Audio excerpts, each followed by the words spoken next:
Over the last couple of weeks, I have had this thing in my pocket. And before you start saying it, I know this is Android authority, but a few weeks ago I was in China and I lost my iPhone 17 Pro Max in a forest, somewhere here. So painfully, I had to buy another one, mostly for comparisons, and I kind of got suckered in by this smaller Silver Pro. So I thought, let me daily drive this for a couple of weeks and let me see if I'm missing out on anything. But using the iPhone for the last couple of weeks only proved one thing. God, I love Android.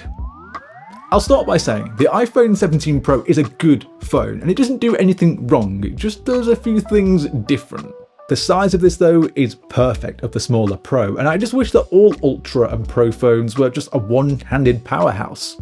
And the way this phone looks might just be one of my favourite designs this year, especially that silver-white combo. Just look at it, there's something about this.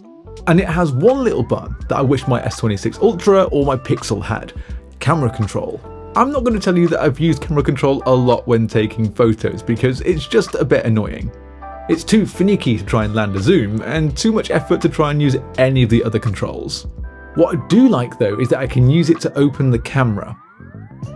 In the past, I have called out Honor, Oppo, Vivo for just straight up copying everything the iPhone does. Most of their OS is like a skin on top of iOS, but they did at least copy one good thing, and that is the camera control button. I know Android phones had this before the iPhone came along, but I just wish that more Android phones would bring this back, and the reason is because it leaves the power button open to do other things. That means I then have a dedicated camera button, and then I can map the power button to anything that I like, and I just want this to be with a wallet. I don't know if I'm alone, but I find it annoying, especially on Samsung phones, that I have to unlock my phone with my finger every time I want to pay, and it just leaves me stood there for like 2 minutes trying to validate it as I tap back and forth and it doesn't quite work. On Pixels, it is a little bit better because you can double press the power button to open the wallet, but then you lose the ability to use it for the camera. I really hope that Samsung or Google might bring in a camera control in the next year or two, and maybe the Pixel will with the rumour that the Eye or Face Unlock is coming back eventually. So this is something that I want to see. There's one other part of this iPhone though that I can't deny is just great. It's the video it can take. I say this a lot. Android phones, they just can't stack up to the video that the iPhone can take. Maybe the Vivo X300 Ultra is the exception here, which I have a whole video about coming soon, so make sure you subscribe for that. But I can't help just be a little jealous of how good this video is, and this is why I think anyone who makes YouTube videos has an iPhone in their pocket. It comes down to a few things. I think it's pretty consistent between the ultra-wide, the main, and the 4x telephoto, and even that 8x doesn't look bad in good light. The stabilization is almost impossible to beat on any Android, and the iPhone is able to do this so well that those small jitters, they just don't exist. Colors are more accurate, I think, on the iPhone, and the lens switching isn't too bad. Like, I love doing a telephoto to ultra wide zoom out, and the iPhone kind of handles it better than most. It's been a while since I used an iPhone, but one of my complaints was nighttime video and those flares from all of the lights, and the iPhone 17 Pro hasn't fixed this. I did say though that the iPhone made me miss Android, and when I popped my SIM back into the Z Fold 7, it just felt like a warm hug, it felt right. And it's the ease of what Android brings. I can't believe that in 2026, iOS doesn't have a universal clipboard. Like, what is this? The amount of times I went to try and find it after copying a few things, I just don't know how you guys live without one. I also missed circle to search so badly. I just didn't realise I use this as much as I did. Admittedly, and a little embarrassingly, it's to find clothes that I see people wear on TikTok. But from seeing what I want to finding where I can get it from takes 10 seconds, and on the iPhone, highlight to search is weird.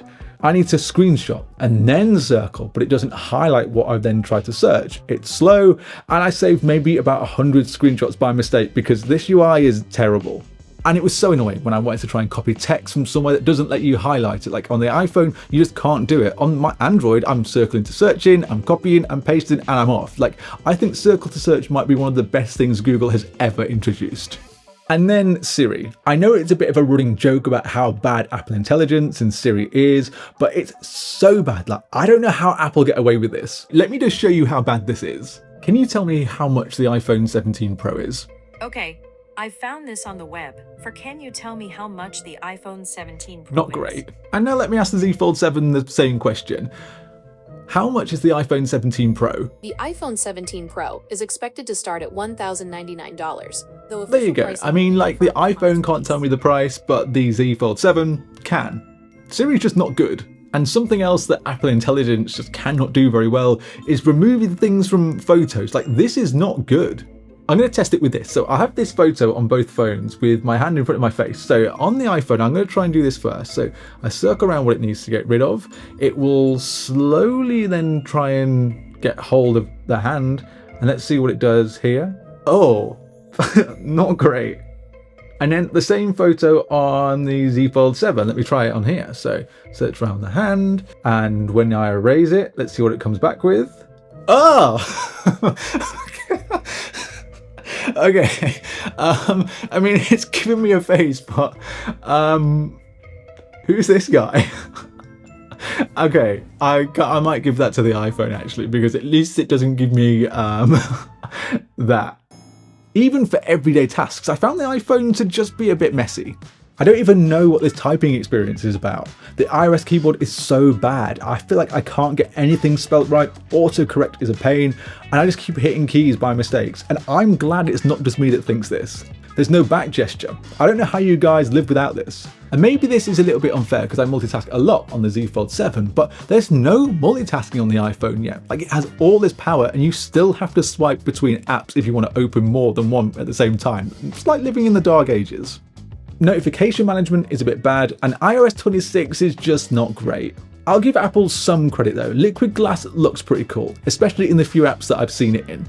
I really like the transparent icons you can get. With the right wallpaper, it looks great, but with the wrong one, you can't see those icons.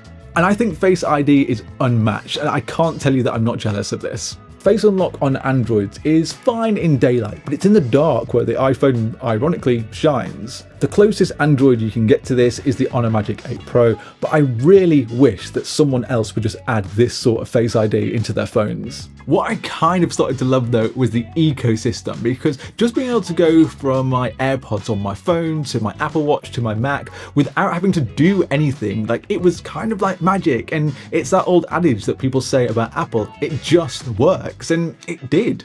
Being able to copy and paste things from my iPhone to my Mac is like the devil's work as well, when it works, because it doesn't always. So after a few weeks with the iPhone 17 Pro, I don't think I came away hating it. It was actually nice to be on the other side of the fence, even if it was just for a little bit. I really like the design. The video is ridiculously good. Face ID is still better than what most Android phones can offer, and the ecosystem is annoyingly good. There was definitely a few things that tempted me to stick with the iPhone, but as soon as I put my SIM back into any of the Android phones I had, I just realised that this felt right. Everything just works easier, especially for me. There's so much variety when it comes to Android phones. The fact that you can get ridiculously sized batteries, quicker charging, and an equally good ecosystem with things like Samsung and Google with their buds and watches, I just couldn't make the switch. There is so much happening with Android 17 in the next couple of months as well. I didn't want to miss that.